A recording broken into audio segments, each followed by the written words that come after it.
Hello. Hi, Welcome. Ole. Good to see you Hi, Jane. again. Hi, Jane. And this is a class here on Verbling about Jane. Not you, Jane. Yes, it's about Another me. Jane. Yeah. Okay.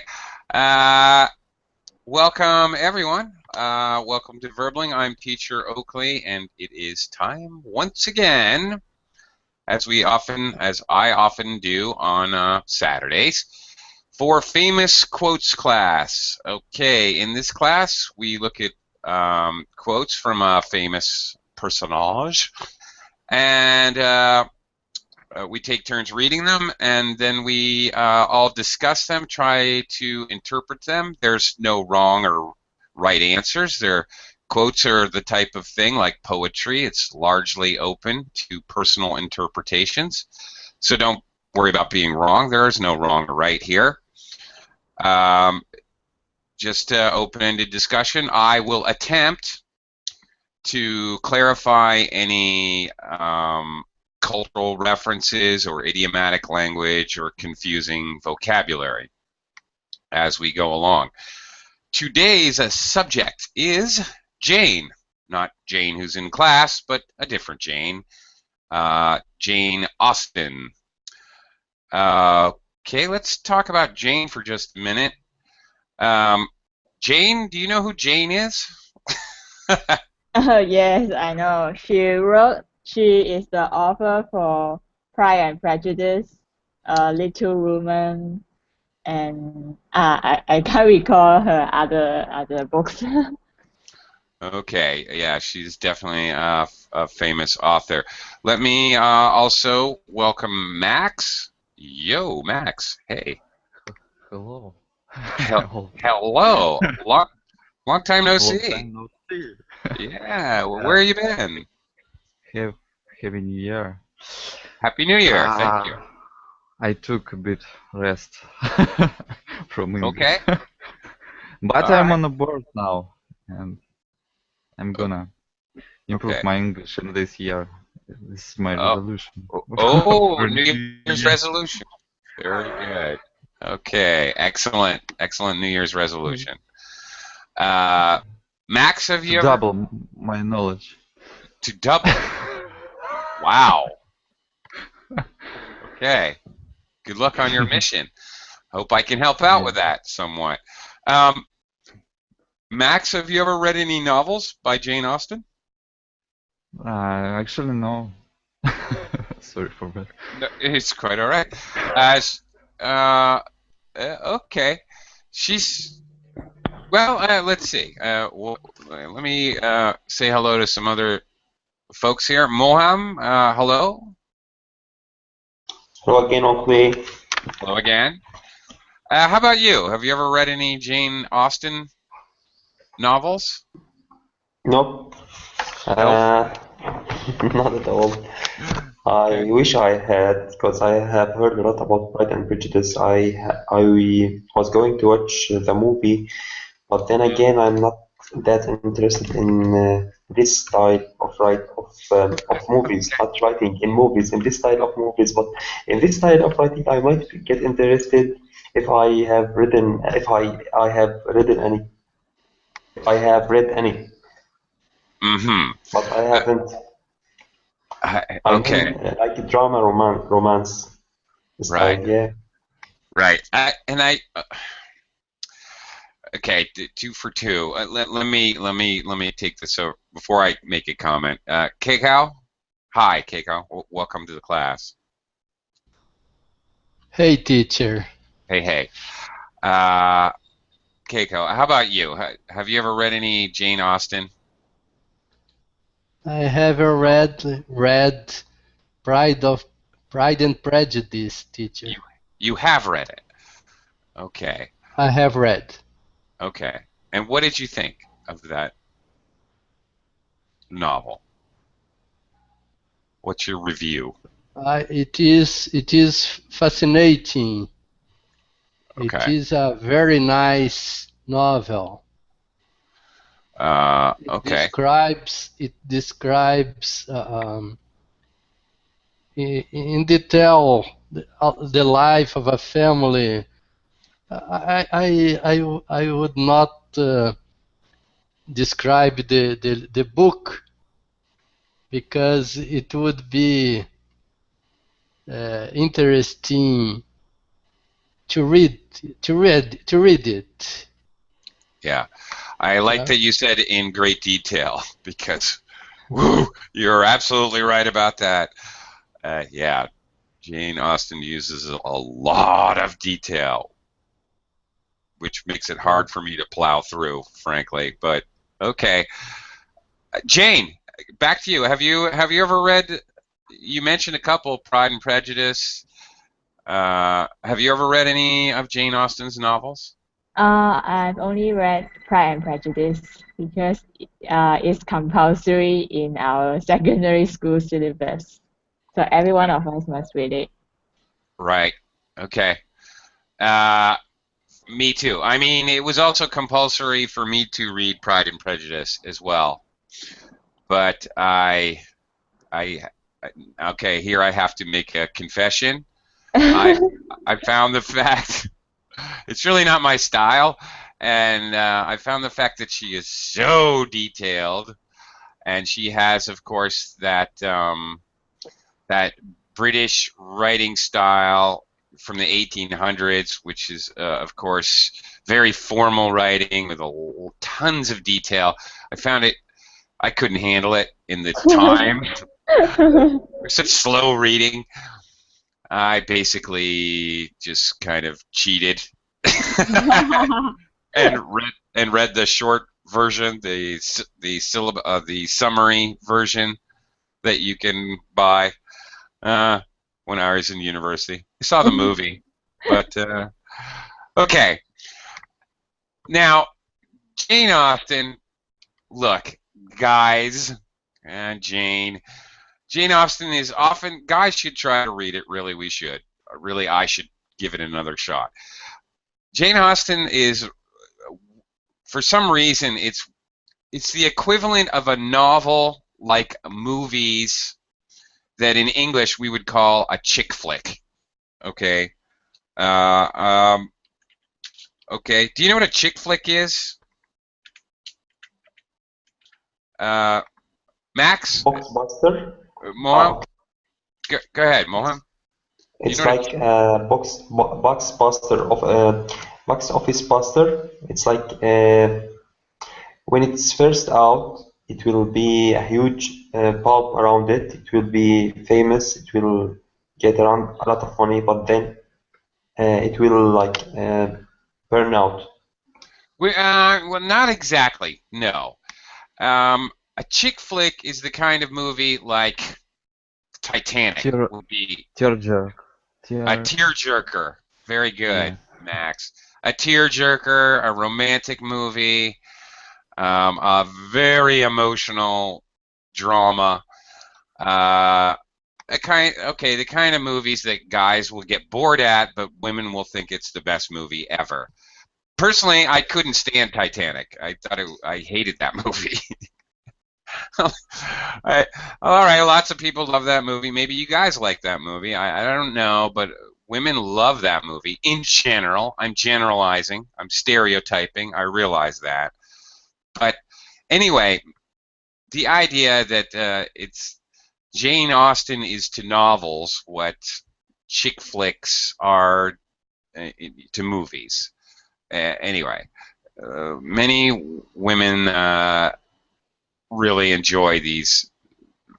Well, they're dramatic, no question. But they also they emphasize the power of women, all right, and the strength of women and women's role in the society at the time, and how important women were to the culture, which needs its due respect because women were largely just taken for granted, and she was basically one of the first authors to put that whole concept to the test that women should just be taken advantage of and just basically ignored. So they are important novels. I'll grant you that. But there are generally, they're kind of like female novels. And I don't know. You guys, you may disagree. You may get angry with me. I don't know. Let me quickly say hi to Xingyu. Hi, teacher. Hello. Welcome to the class. The last thing before we start looking at the quotes, I will say is looking at the quotes, I do enjoy a lot of the quotes, and I find that she definitely has a sense of humor, and irony, which I fully enjoy. Well, anyway, let's take a look, and we'll see what you guys think. Oh, and she's not afraid to say her opinion, which is, we can see in the first quote here. Okay, let's take a look. Okay, Jane, I'm gonna start with you. You're the first one in the class. Can you read the first quote for us, please? Okay, the person, be it gentleman or lady, who has not pleasure in a good novel must be intolerably stupid. Yeah. Okay. Obviously, she's not bashful. She's not shy about putting her opinion out there. Okay. Notice the construction of the relative clause here. This is also interesting, just as far as English writing. Who has not pleasure in a good, who normally, of course, nowadays, back in her time, this was acceptable. Now we would say who does not have pleasure in a good novel. All right, so the construction of the negative here has changed over time. Just want to point that out. Jane, what do you think? What do you think of this quote? I think she means if you don't know how to enjoy a good novel, you are very stupid. That's basically what she's saying. I think she wants to say, so you have to enjoy my novel. Oh, self-promotion. Yeah, kind of. Maybe. Yeah, I wish I knew the context of where this comes from. I don't know the context, unfortunately. That would be interesting. Max, what is your opinion of this statement? She called me. Are you personally offended? Okay. I don't know what to say. Okay. I don't like to read really this kind of novels or something like that. I always read some kind of technical books. I don't know. Okay. Yeah, it's rather a strong opinion, and of course we can disagree with it.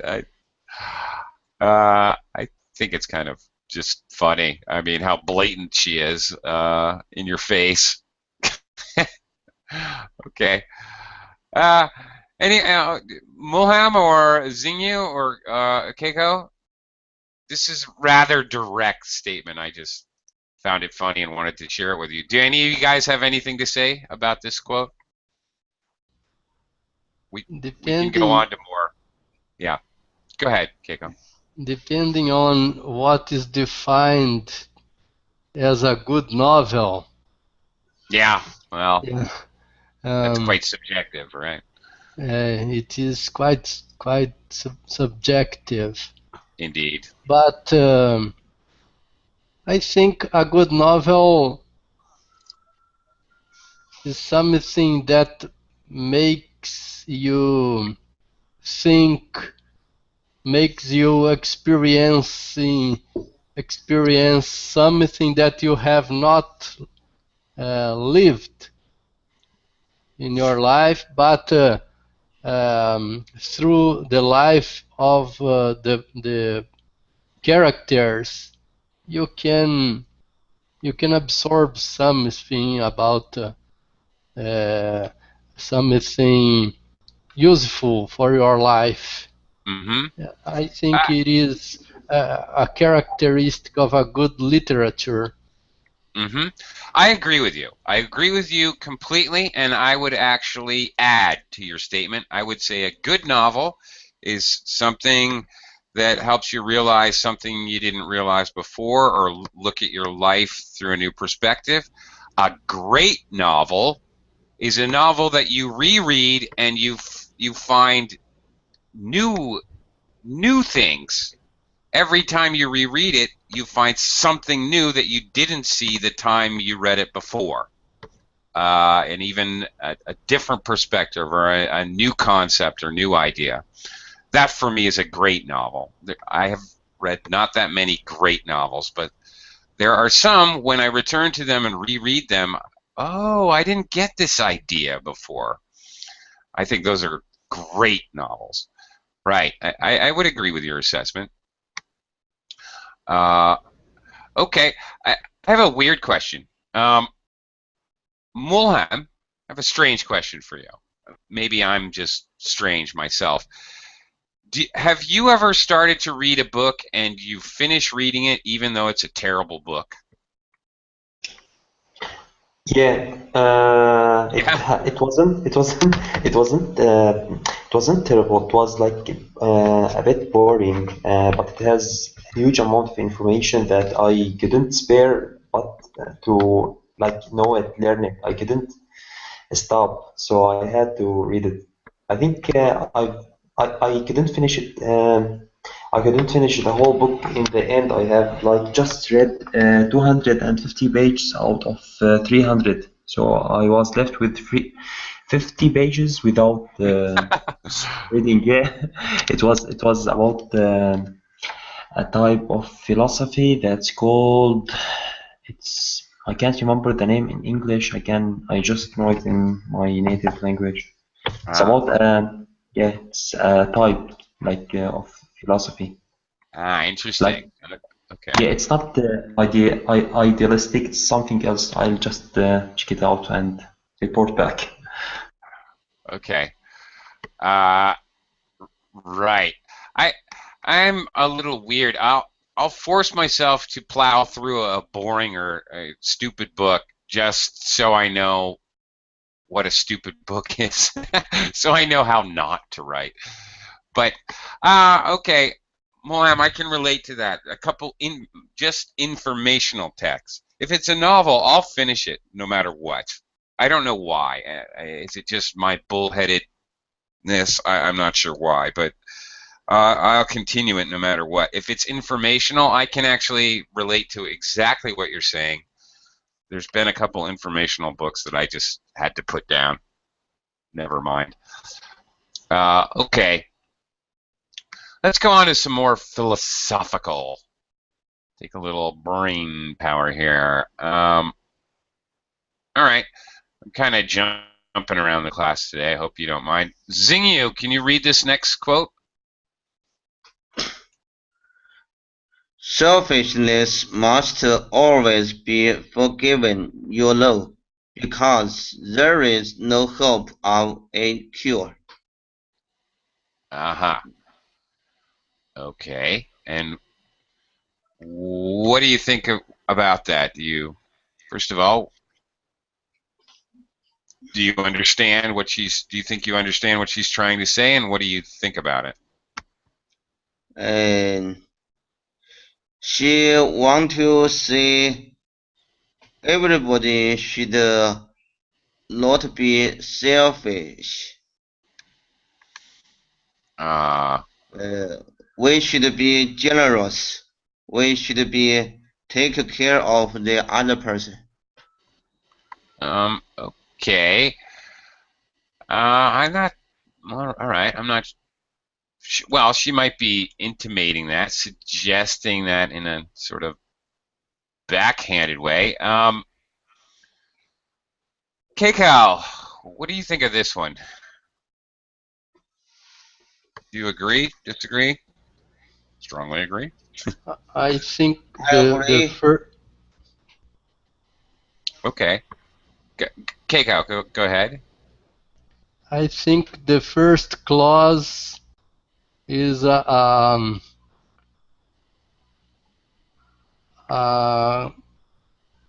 completely Christian affirmation. On the other hand, the second clause is the opposite of the Christian thought. Hmm. I think um, is not possible. It's difficult to forgive the acts, the selfish attitude of others. But Okay. it's possible. It's possible. On the other hand, if a person, if the selfish person try to change their attitude, it's possible to turn out of the selfishness in other better feeling. Well, I think that's the controversial part. There's no hope of a cure to Yeah, selfishness. yeah. Jane, what do you think? That's the controversial. To forgive things is okay. Yes. All right. Well. All right. That's a wonderful attitude. But how do you feel about there's no hope of a cure for selfishness, Jane? Mm, I think I think this sentence she is just exaggerating because for the first sentence she doesn't mean what she said. So basically she just lengthened the sentence to emphasize that like selfishness is not something that can be changed. Okay. Mm. Max, what do you think? Is there no cure for selfish behavior? Well, in Russian we have the same phrase. You can take Really? offense at fool person, stupid person, because there is no hope of a cure. Something No, like that. no And cure for. Hmm. yeah, and I forgave her when she called me because I think she was a bit selfishness. If she thought her novel is top-notch novels. Okay, she was a bit selfish. Selfishness is the Selfish. noun. Okay, Yeah, okay, you want selfish. the adjective. Okay, and offense. You should not take offense. Take offense. Right. And you know what? I don't know about I'm not sure about Brits, but Americans have the same expression, Max, as the Russians. There's no cure for stupidity. Okay, yeah, something like that. Yeah, basically the same idea. Mm-hmm. Uh, Moham, what is your opinion of this little quote? I think it might be true because there's no helping them. There's no way to help them. Yeah. Do you think there's more than one kind of selfishness? Now, this is my not really Like, problem with the quote, but uh, I think there's more than one kind of selfishness, personally. no, I don't know. Like how can be Well, there? for example, when it comes to material goods and money and wealth, I'm extremely unselfish. I don't care. I share with everyone. Somebody wants money, I give them money, and that doesn't mean I want you guys asking me for money, but I'm extremely unselfish. But the reality is I'm not a material person. I don't care about material, but what I do care about is having a good, fun life, no matter at the expense of whomever. I'm not going to worry about money because that will make me unhappy. So I'm unselfish about possessions for purely selfish reasons, because I think I deserve to have a good life and a fun life, an enjoyable life. There you go. Yeah, okay. Yeah, then there's no more, there's more than one kind of selfishness, I guess. Yeah. Okay. Well, I don't know. And you have the good one, obviously. A good kind? I don't know. I don't know if it's good or not. I really don't know. Okay, let's. All right. Well, Pride and Prejudice, Sense and Sensibility. Okay. Moam, can you read this next quote, please? Vanity and pride are different things, though the words are often used synonymously. A person may be proud without being vain. Pride relates more to our opinion of ourselves, vanity to what we would have others think of us. Aha. Okay. Just a little pronunciation synonymously, the adverb of synonymous. Synonymously. Good. Synonymously. That's it. Yeah, right. The syllable stress. You got it now. Okay. Well, what do you think of this? Teacher, I have a question. Yes, Zinga. What's up? The last clause, could you explain the structure of the last clause? In this quote here? Here. This one here? Here, yes. Okay. All right, let's look at the whole thing. Pride relates more to our opinion of ourselves. Okay. This is first of all, let me start with the semicolon. We use a semicolon to connect two independent clauses. This is one way we can create a compound sentence. Usually we use connectives and, but, yet, so, for, like that. Or, however, we can also do it this way. Vanity to what? Okay. Well, we have a little. The reason she has a comma here is the omission of. She uses that as a. This is interesting, actually. It's a good question. Vanity relates to what we would have others think of us, or relates more, even. Notice this is kind of odd. She's used a comma here in place of some kind of a pronoun structure, or vanity to that which we would have others would be a more common way we would do it now. Vanity, comma, to that which, or to what, it's okay. Vanity relates more to what we would have others think of ourselves. Basically, this comma is substituting for she's omitted relates more to what we would have others think of us. So this is a interesting compound sentence where it's interesting and slightly bizarre because she's obviously using a comma here as a pronoun in substitute for the verb, which is not a pronoun. So what would you call this? I don't know. She's using a little poetic license here because she's gotten rid of the verb. It is a very odd phrase. Very odd. You're absolutely correct to point out that to ask for explanation because it's very strange.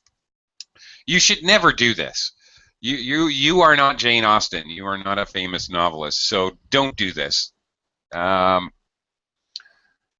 Very tricky. It's not really a pronoun because it relates more as the verb, not a noun, but it's being used in the same way.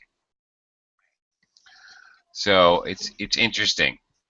See, she just stuck the comma there in place of the verb. Odd, but do you understand the meaning though, Xingyu? If I rephrase it that way.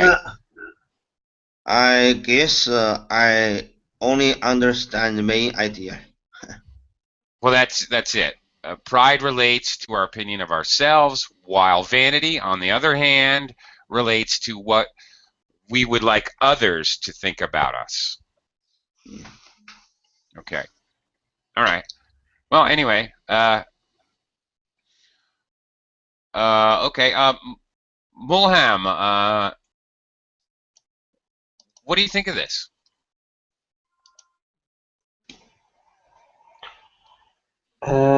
Vanity is like empty, right? Like, or or getting involved in being wearing good. Yeah, being vain. Okay, Mm-hmm. without being vain. Uh, Oakley, you can really skip me because I have no idea. Okay. Yeah, All right. yeah, All right. nah. It's like I'm really not interested in this quote, in this exact quote. It's like Okay. it seems boring to me. I don't know. But Actually, then, I relate extremely strongly to this quote because I moved from one culture to another culture, and in the new culture here in the Philippines, I was accused pointedly of being too proud, and I said, "What the hell is wrong with being proud? I've accomplished quite a lot, so why can't I be proud of what I've accomplished?" Meaning I'm proud and strengthened, and I'm a stronger person for having accomplished what I've accomplished.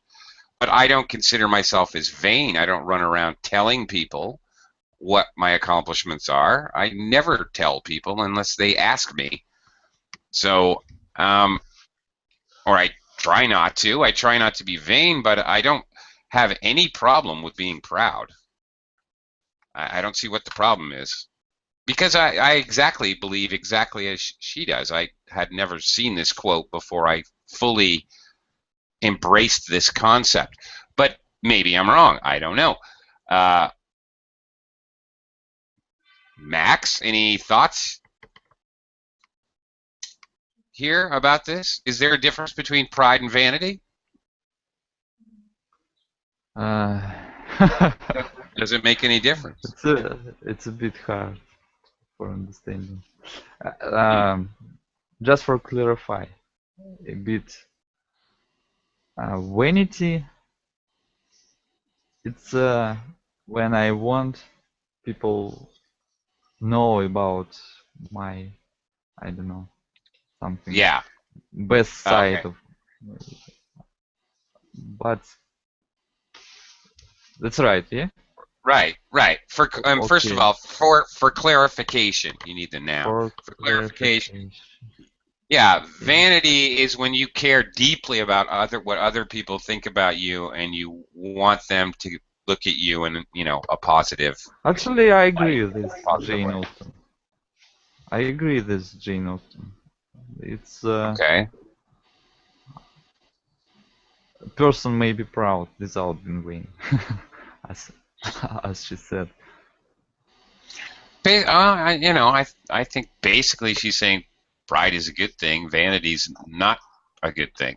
I mean, really making it extremely basic. She's pointing out that pride and vanity are two different things. We're talking about interpretation of the meanings of words here. So this is, um, you know, uh, it's interesting when authors go into definitions because it could be possibly controversial. Jane, what do you think? I think vain is to be exceptionally proud of something like your appearance, your wealth, Mm-hmm. and your something you can tell outside. And proud is you are proud of something you achieved, like what you did, what you contribute, So Mhm. they are slightly different. Is it? Right. Well, plus, another way to look at this, I can be proud of my children, or proud of my brother, or proud of my father, but I can't be vain uh, to my father or my children. That I can be vain about my children, I guess. I can. Ooh, that sounds really bad. If I'm vain about my children, that means I'm thinking about how they make me look good, Hmm. which is not, which is really, really awful, Then in my opinion. will you use Oh, vain for achievement, or you just use vain for appearance or something that makes you look good? well, yeah. I mean, vain is often used for appearance. Do you know the song? Have you ever heard the Carly Simon song from the 70s? You're so vain. Oh no, sorry, I haven't heard about it. Okay, well, it was a pretty famous song, and well, anyway, it's old, so uh, anyway, the whole song, the refrain is "You're so vain." You probably think this song is about you. It's Uh, meant to be ironic, but you assume that that anybody else is doing has to do with you.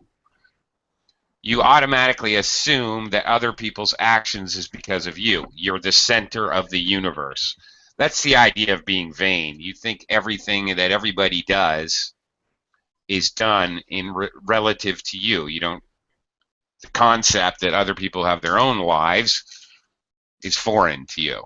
Uh, basically, the idea that uh, everybody's thinking about you, which fits this, what we would have others think of us. There, okay, some Yeah, some Max. thoughts comes to mind. Uh, Sure. some kind of rule. In 20, you are thinking what people think about you. In 40, you're decide. It doesn't matter what they think about you. And when you are 60 years old, you will understand that they have been never thought about you. They don't care about you. What something like that. Okay. Right, right. I've seen such a quote or such an expression before. Very okay, right. Uh, okay. Yeah, you should say at 20, at 40, at 60 when you talk about age. But yeah, I get your Okay. meaning. I get your idea. I like that. Right, right. I get your idea. Young people, teenagers, are very concerned what everyone thinks about them. But yeah, once you get older, you could care less. Uh, Keiko, any last thoughts here? Hi, Nader, by the way. Hello, Nader. Welcome Hi, to the how are you? clubhouse. I'm good. Thank you. Happy New Year. Thank you. Happy New Year. Thank you. I'll get back to you in just a second. Keiko, any last thoughts about pride and vanity?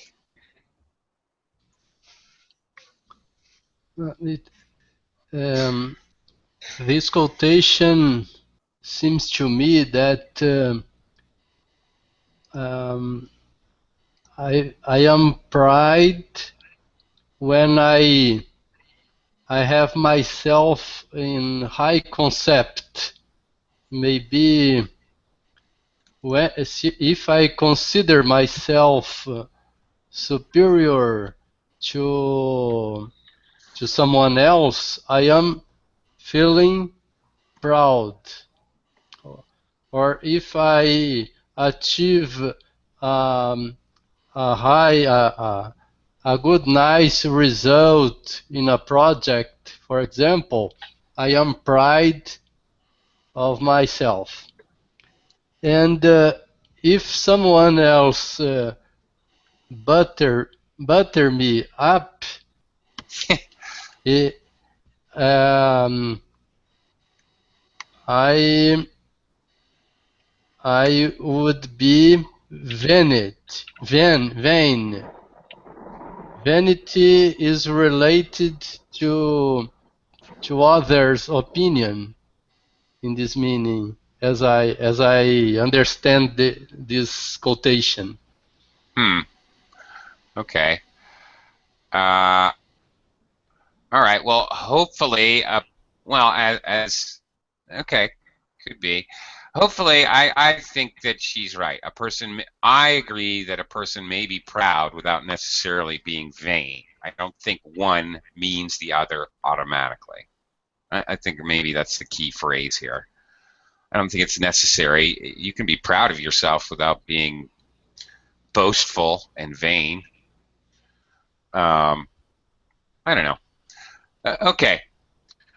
Let's move on. Nadir, why don't you read this next one for us? Life seems but a quick succession of busy nothings. Yes, I totally agree. Everyone says I'm busy, and actually they do nothing.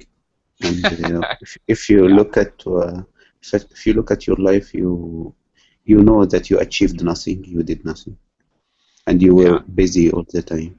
So yes. Yeah, we're always so busy. What are we busy doing? And when you look, we don't know. Exactly.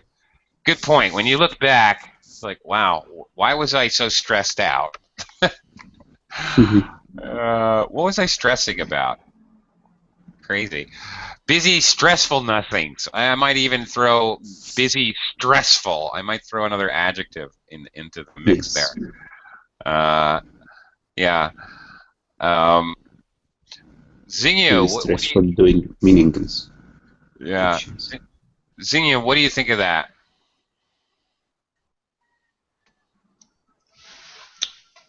Is life a quick succession, one thing after another? I totally agree with this quote. Okay. How time flies. Yeah. You know? Time flies. Yeah.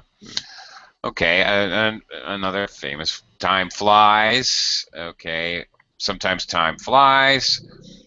I like to alter that expression. Time flies when you don't know what you're doing. I like to use it that way. My own little modification. Keiko, how do you feel about this quote?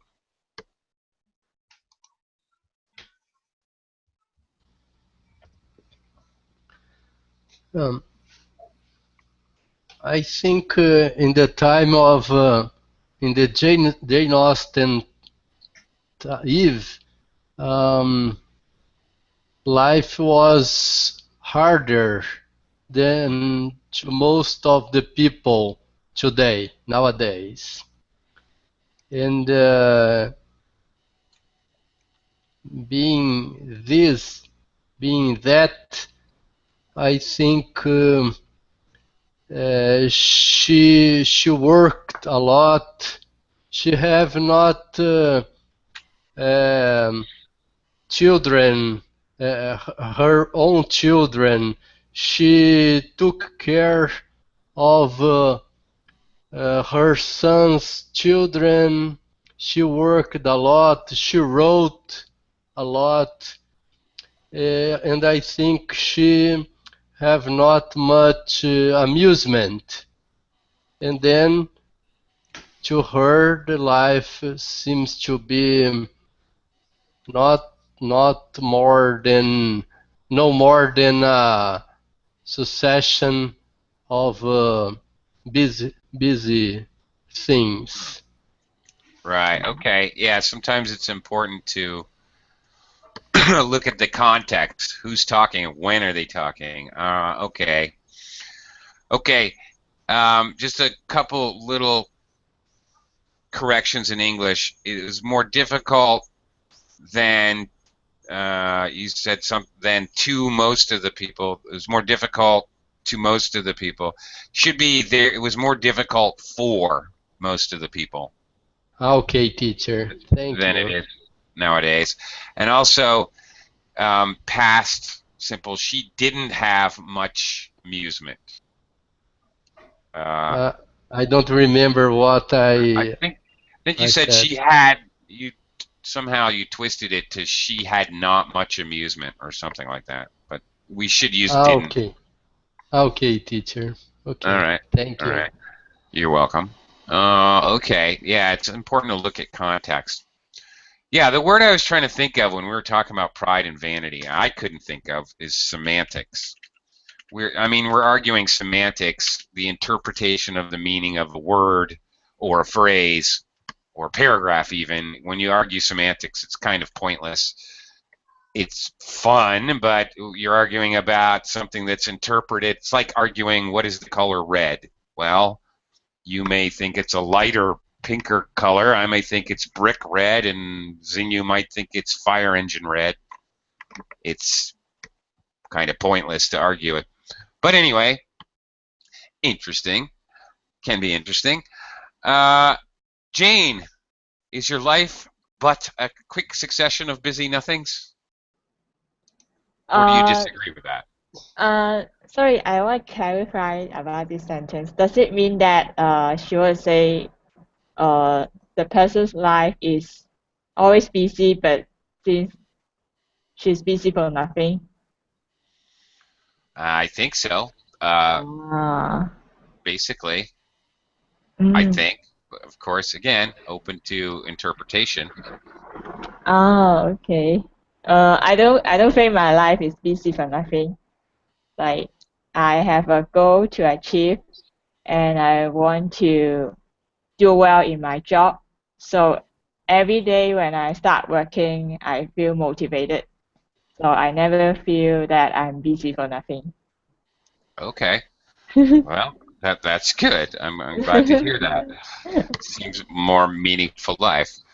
So I could say something very depressing. but what will it mean in 10,000 years, Jane? What difference would it make? But who knows? We don't know. I don't know. Yeah, we don't know. We don't know. Max, what do you think of that? I 100% agree with Jane Austen. You do? 100%? Yeah. I know some guy, and he's 16 years old, and now he looked back and always told me why I have only one children, something like that. And he always told me something like, in the past, some kind of things he was thinking it was so important for him, but after years it seems not a big deal, really. Yeah. Right. I can relate to that concept. Yeah. Right. With age comes perspective, right? This is also kind of related to what you were saying, looking at the last quote, you know. Yeah. All right. True. Mulham, any last thoughts about this quote? Yeah, I think it's great. I think quotes like those are the ones that made her like famous. It's open, it's ambiguous, it's open to two interpretation. Maybe one of them is like she means the whole thing, the entire world, the whole life is like nothing, is like meaningless, meaningless. Or the other and the other meaning, I think, which she means is like it's like she put it out a sequence of busy things, but we are really doing nothing. Like, we are feeling that we are busy, we are working for, like, first we are studying, then we are working, then we get married, then we have children, then we will try to get better in our career life, but it's all for nothing, because whenever we finish a period or a chapter of our life, a new one begins, and we have to work all over again. It's we should try to live life in between those moments. Ah, oh, I like that. That's Yeah. nice. Ultimate. Also, we all crossed the same finish line. Yeah, which is depressing. Yeah, well, hopefully not. Okay, I'm gonna skip the next one. It's a little goofy. Ooh, this one's a very tough one. Okay, this one we may have to grapple with a little bit. Keiko, can you do me a favor and read this one for me? There is something so amiable in the prejudices of a young mind that one is sorry to see them give way to the reception of more general opinions. Mm-hmm. Okay, take a moment, wrap your head around this. First of all, okay, amiable, likable might be a good synonym for amiable. There's something so likable about the prejudices of a young mind. One is sorry to see these prejudices, these ideas, idealistic ideas, give way to the reception of general opinions that, oh, people being herd animals generally start to accept. Keiko, what do you think of this? I agree. I think who has prejudices in their mind um, feel gratified thinking about their own prejudices, and their mind is closed to other opinions, Mm-hmm. less prejudicial, more equitative, Okay. All more right. reasonable opinions. Right. Okay, and you did not do this, but I just, for anybody else in the class or people watching, viewing, whatever, I just want to say, when we heard the not just second language speakers, native speakers, maybe even more than second language speakers, when they see this word prejudices, they automatically have a knee-jerk reaction that this is, oh, very bad prejudices about race or religion or nationality or something, or skin color or something like that. I don't think she's using it in that way at all. I think prejudices can also be a kind of narrow-minded view of things. In my opinion here, this is my opinion, she's talking more about idealism and seeing things in black and white, and how young people tend to, be idealistic and see things that their prejudices or their preconceived notions are very, well, one way, idealistic. Anyway, Jane, have you been able to? Have you been able to wrap your head around this at all, or still having problems? Does it mean that she said it's good for those who are young to be prejudiced because they won't compromise and listen to what others say and they have their own opinion? Maybe. I think that's a reasonable. That's not quite the way I saw it, but I actually like that better than my idea. I think that's a very reasonable interpretation. Yeah. Right.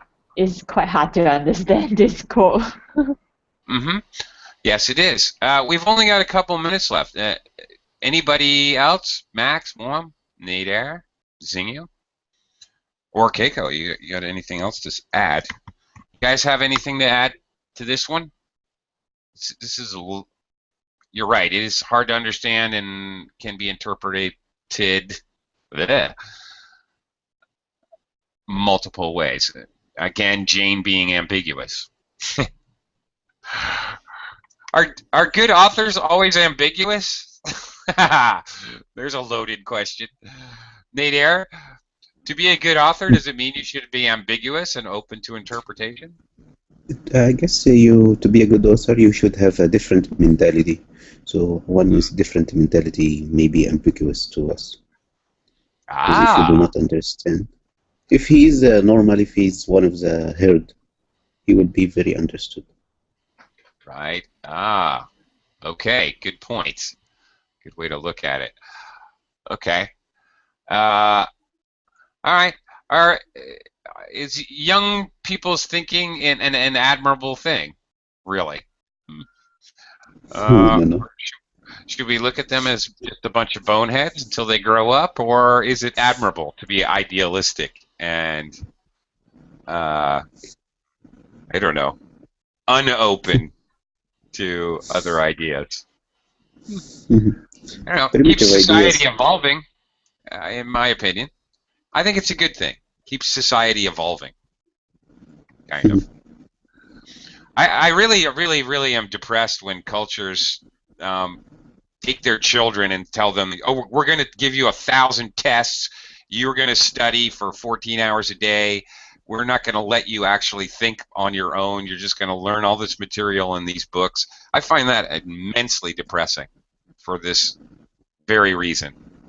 But anyway, that's just my opinion. We are out of time. Thank you all very much for joining me again for Famous Quotes class. See you guys again soon. Thank you. See you all Thank you, later. teacher. Thank you. Bye. Bye.